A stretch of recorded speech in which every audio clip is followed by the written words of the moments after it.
Hello student, welcome to the VM classes. This is Vishnu Mohanan, lecturer in English, Biravati Women's College, Teresinga, District Kalahandi.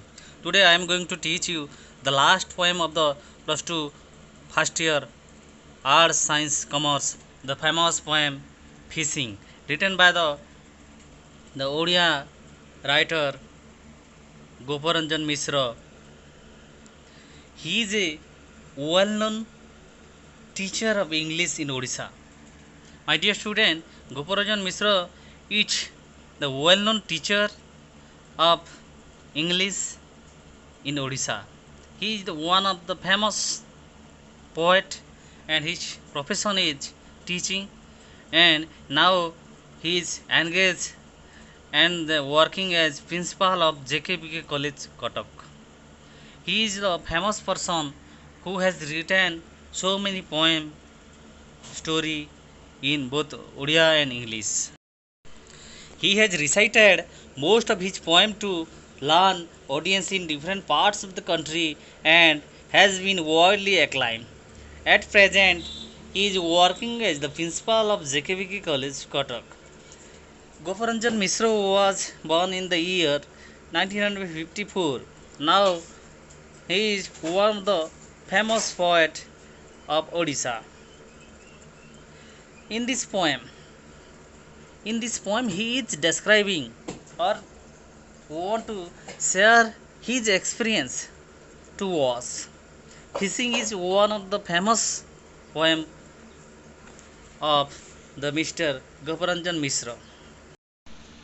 In this poem, he want to share his small experience of catching fish to us. Poetry is first of all for enjoyment. My dear student, before you go to the stanza, I want to say something about the poetry. The poetry is first of all for enjoyment. The musical qualities as well, the rhythm of the poem are its foremost attraction. Many poems also tell us a fascinating story. In this poem, Fishing is such a poem with the qualities, music and charm.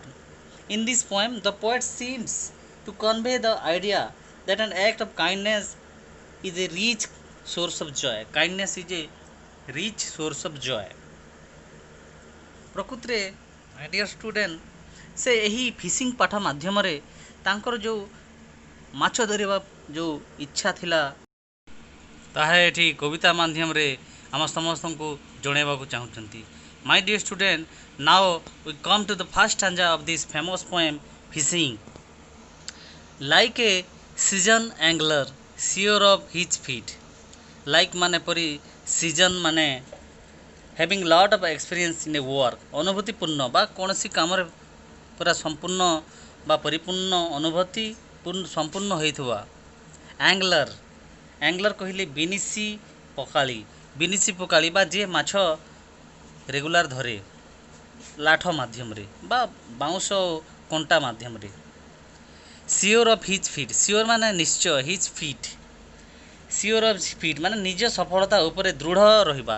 ସେ ନିଜକୁ ନିଜେ ଏପରି ଏକ ଗୋଟେ ଅନୁଭୂତିପୂର୍ଣ୍ଣ ମାଛ ଧରାଳି ଭାବି ସେ ତାଙ୍କର ସେଇ ଆଙ୍ଗଲର ମାନେ ବିନିଶି ପକାଳି ନିଜକୁ ନିଜେ ଭାବି ସେ ମାଛ ଧରିବା ପାଇଁ ବାହାରିଛନ୍ତି. Like a seasonal angler sure of his feet with fishing rod and line and bait. With fishing rod ମାନେ ବିନିଶି ଛଡ଼ ବା ବାଉଁଶ.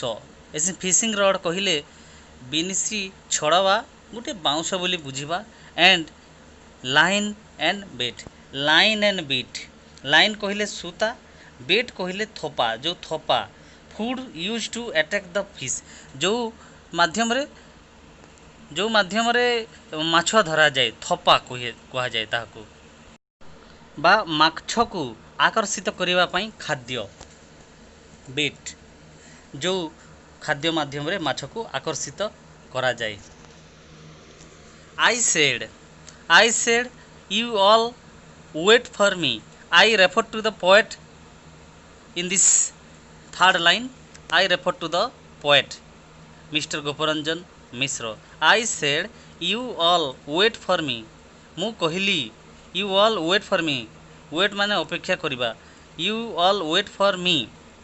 Fish fry tonight our dinner will be. ଲେଖକ କହିଲେ ବା I said ମୁଁ କହିଲି ତୁମେମାନେ ସମସ୍ତେ ମୁଁ ଆସିବା ପର୍ଯ୍ୟନ୍ତ ମୋତେ ଅପେକ୍ଷା କରିଥିବ. ଫିସ୍ ଫ୍ରାଏ ମାନେ ମାଛ ଭଜା. ଟୁନାଇଟ୍ ମାନେ ଆଜି ରାତ୍ରିରେ. Our dinner will be. Dinner ମାନେ ରାତ୍ରି ଭୋଜନ. ଆଜି ରାତ୍ରି ଭୋଜନରେ ମୁଁ ସମସ୍ତଙ୍କୁ ମାଛ ଭଜା ଖୁଆଇବି ବୋଲି କବି ଗୋପରଞ୍ଜନ ମିଶ୍ର ତାଙ୍କ ପରିବାରର ଅନ୍ୟ ସଦସ୍ୟମାନଙ୍କୁ କହୁଛନ୍ତି. Like a season angler sure of his feet. Like ମାନେ ପରି ସତେକି ଯେପରି ସେ ଜଣେ ବନଶୀ ପକାଳି ପରି ନିଜକୁ ନିଜେ ସେ ପ୍ରଫେସନାଲ୍ ମାଛ ଧରାଳି ପରି ଭାବି ସେ ନିଶ୍ଚିନ୍ତ ଭାବରେ କହୁଛନ୍ତି ଯେ ଗୋଟିଏ fishing rod with fishing rod and line and bat. With fishing rod ମାନେ ଗୋଟେ ବାଉଁଶ ବା ମାଛ ଧରିବା ପାଇଁ ଯେଉଁ ରଡ଼, ଗୋଟେ ଲମ୍ବା ରଡ଼ ଏବଂ ସୂତା ନେଇ ମାଛକୁ ଆକର୍ଷିତ କରିବା ପାଇଁ କିଛି ଖାଦ୍ୟ ବା ବେଟ୍ ନେଇ ସେ ବାହାରୁଛନ୍ତି ଏବଂ ଠିକ୍ ସେହି ସମୟରେ ତାଙ୍କର ଘରର ଫ୍ୟାମିଲି ମେମ୍ବରକୁ ବା ଅନ୍ୟ ଲୋକମାନଙ୍କୁ କହୁଛନ୍ତି I said you will wait for me. I refer to the poet. ସେ କହୁଛନ୍ତି ମୁଁ କହିଲି ବା ସେ କହୁଛନ୍ତି ବର୍ତ୍ତମାନ ମୁଁ କହିଲି ୟୁ ଅଲ୍ ତୁମେ ସମସ୍ତେ ୱେଟ୍ ଫର୍ ମି ସମସ୍ତେ ମୋତେ ଅପେକ୍ଷା କର. ଫିସ୍ ଫ୍ରାଏ ଆଜି ସମସ୍ତଙ୍କୁ ଖୁଏଇବି. My dear student, next come to the next stanza. Through none of them did say a word. Through none of them ମାନେ ସେମାନଙ୍କ ମଧ୍ୟରୁ କେହି ମଧ୍ୟ କିଛି କହିଲେ ନାହିଁ. Through none of them did say a word. ତାଙ୍କର ପରିବାର ମଧ୍ୟରେ କେହି ମଧ୍ୟ ପଦଟିଏ କହିଲେ ନାହିଁ.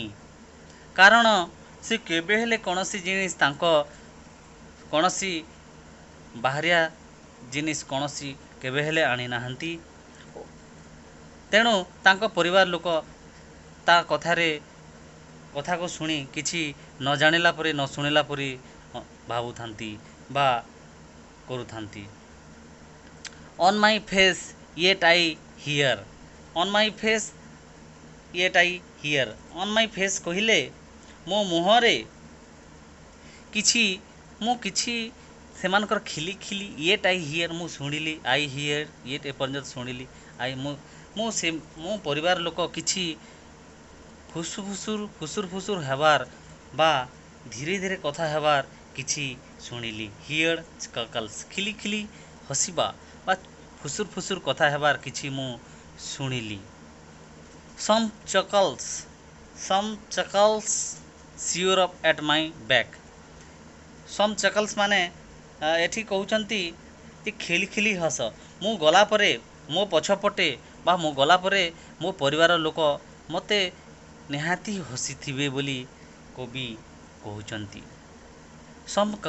Some chuckles sure at my back. ମୁଁ ଗଲା ପରେ ବା ମୋ ପଛପଟେ ମୋ ପରିବାର ଲୋକ ନିହାତି ଖିଲି ହେଇ ହସିଥିବେ ବୋଲି କବି ଆମ ସମସ୍ତଙ୍କୁ ଜଣାଉଛନ୍ତି. I told myself. told ମାନେ କହିଲି. I told myself ମୁଁ ନିଜକୁ ନିଜେ କହିଲି. let me come back. ସେ କବି ନିଜକୁ ନିଜେ କହିଲେ ଯେ ସେ ଯେତେବେଳେ ପହଞ୍ଚିବେ let me come back ଖାଲି ମୋତେ ଫେରିବାକୁ ମୁଁ ଖାଲି ଥରେ ଫେରିଆସେ ବା ଖାଲି ଫେରିଆସେ ଥରେ ଦେଖିବ ସମସ୍ତଙ୍କୁ ମୁଁ ଆଜି ମାଛ ଭଜା ସିଓର ଖୁଏଇବି ବା ସମସ୍ତଙ୍କ ପାଇଁ ଆଜି ମୁଁ ମାଛ ଭଜା ଖୁଏଇବି ବୋଲି ସେ କହୁଛନ୍ତି. ଥ୍ରୋ ନୋନ୍ ଅଫ୍ ଦେମ୍ ସେ ଏହି ପଏମ୍ର 2 ନମ୍ବର ଷ୍ଟାଞ୍ଜାରେ ସେ କହିଛନ୍ତି, କବି କହିଛନ୍ତି ଯେ ମୁଁ ଆଜି ସମସ୍ତଙ୍କ ପାଇଁ ମାଛ ଭଜା ଖୁଆଇବି. ମୁଁ ଆସିବା ପର୍ଯ୍ୟନ୍ତ ସମସ୍ତେ ମୋତେ ଅପେକ୍ଷା କରିଥିବ. ଏ କଥା ଶୁଣି ତାଙ୍କର ପରିବାରର ଅନ୍ୟ ଲୋକମାନେ ନିଜ ପରସ୍ପରକୁ ଦେଖାଦେଖି ହେଉଥିଲେ ଏବଂ ଫୁସୁର ହେଉଥିଲେ. ଠିକ୍ ସେହି ସମୟରେ କବି ଗୋପରଞ୍ଜନ ମିଶ୍ର କହୁଛନ୍ତି ଯେ ସେମାନେ ମୁଁ ଗଲା ପରେ ମୋ ପଛପଟେ କିଛି ନା କିଛି ଖିଲିଖିଲି ହସ ହସିଥିବେ ଏବଂ ମୋ ପଛପଟେ ସେମାନେ ମୋର ଚଗଲାମି ବା ମୋ ଚୁଗୁଲି ନିହାତି କରିଥିବେ ବୋଲି କହୁଛନ୍ତି। ତେଣୁ ସେ ନିଜକୁ ନିଜେ I told my self late ମି କମ୍ ବ୍ୟାକ୍। ତେଣୁ ସେ କହୁଛନ୍ତି ନିଜକୁ ନିଜେ କହୁଛନ୍ତି ଯେ ମୋତେ ଖାଲି ଥରେ ଫେରିବାକୁ ଦିଅ, ମୁଁ ଆଜି ସମସ୍ତଙ୍କୁ ମାଛ ଭଜା ଖୁଆଇବି, ନହେଲେ ଏମାନେ ମୋତେ ହସିବେ ଆଉ ବିଶ୍ୱାସ କରିବେ ନାହିଁ। My dear student, come to the next stanza. To the nearby port I straight we run. କବି ଏଠି କହୁଛନ୍ତି to the nearby port I straight we run. ସେଇ ତାଙ୍କ ଘର ପାଖରେ ଥିବା ନିୟର ବାଇ ପୋଣ୍ଡ ନିକଟବର୍ତ୍ତୀ ପୋଖରୀ ବା ତାଙ୍କ ଘର ପାଖରେ ଥିବା ଏକ ପୋଖରୀ ପାଖକୁ, ପୋଣ୍ଡ ମାନେ ପୋଖରୀ, ନିୟର ବାଇ ମାନେ ନିକଟରେ ବା ପାଖରେ ଥିବା ପୋଖରୀକୁ ସେ I straight we run. Straight way କହିଲେ ସିଧା ସଡ଼କ, ସିଧା ଏପଟେ ସେପଟେ ନ ଦେଖି ସେଇ ତାଙ୍କ ଘର ପାଖରେ ଯେଉଁ ପୋଖରୀ ଥିଲା ସେଇ ପୋଖରୀ ପାଖକୁ ପୋଖରୀ ଆଡ଼କୁ ସେ ଦୌଡ଼ିକି ରନ୍ ମାନେ ଦୌଡ଼ିକି ଗଲେ। With fishing tackles and of course A can. with fishing tackle and of course a can। ସେ ଫିସିଂ ଟ୍ୟାକଲ କହିଲେ ବିନିଶି ପକାଇବାର ବ୍ୟବହୃତ ସବୁ ଯନ୍ତ୍ରପାତି ବା ବିନିଶି ମାଛ ଧରିବା ପାଇଁ ଯେଉଁ ବିନିଶି ପକାଯାଏ ବା ଗରି ଆଉ ଲାଠର ବ୍ୟବହାର କରାଯାଏ, ସୂତା ଆଉ ଲାଠ କିମ୍ବା ବାଉଁଶର ଯେଉଁ ବ୍ୟବହାର କରାଯାଏ, ସେସବୁ ସରଞ୍ଜାମ ଧରି ସେ ସେହି ବନ୍ଧ ବା ପୋଖରୀ ପଟକୁ ସେ ଗୋଟିଏ ପାତ୍ର ନେଇ, କ୍ୟାନ୍ ମାନେ ପାତ୍ର, ମାଛ ଧରିବାର ପାତ୍ର ନେଇ ସେ ଏକ ଲୟରେ ଦୌଡ଼ିଲେ ବା ଜଲ୍ଦି ଜଲ୍ଦି ସେପଟକୁ ଗଲେ। The minutes pass and the hour drag. Minute pass, minute ମାନେ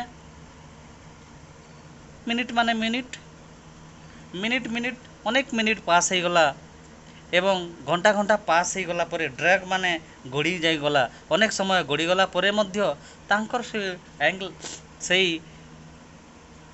ଯେଉଁ ବିନିଶିରେ ଗୋଟିଏ ହେଲେ ମାଛ ଲାଗିନଥିଲେ ବା ସେ ମାଛକୁ ଆକର୍ଷିତ କରିବା ପାଇଁ, ମାଛକୁ ଖାଇବା ପାଇଁ ଦେଇଥିବା ଯେଉଁ ଖାଦ୍ୟ ଲଗାଇଥିଲେ ମଧ୍ୟ ଗୋଟିଏ ହେଲେ ମାଛ ଆସିଲେ ଲାଗିଲେ ନାହିଁ।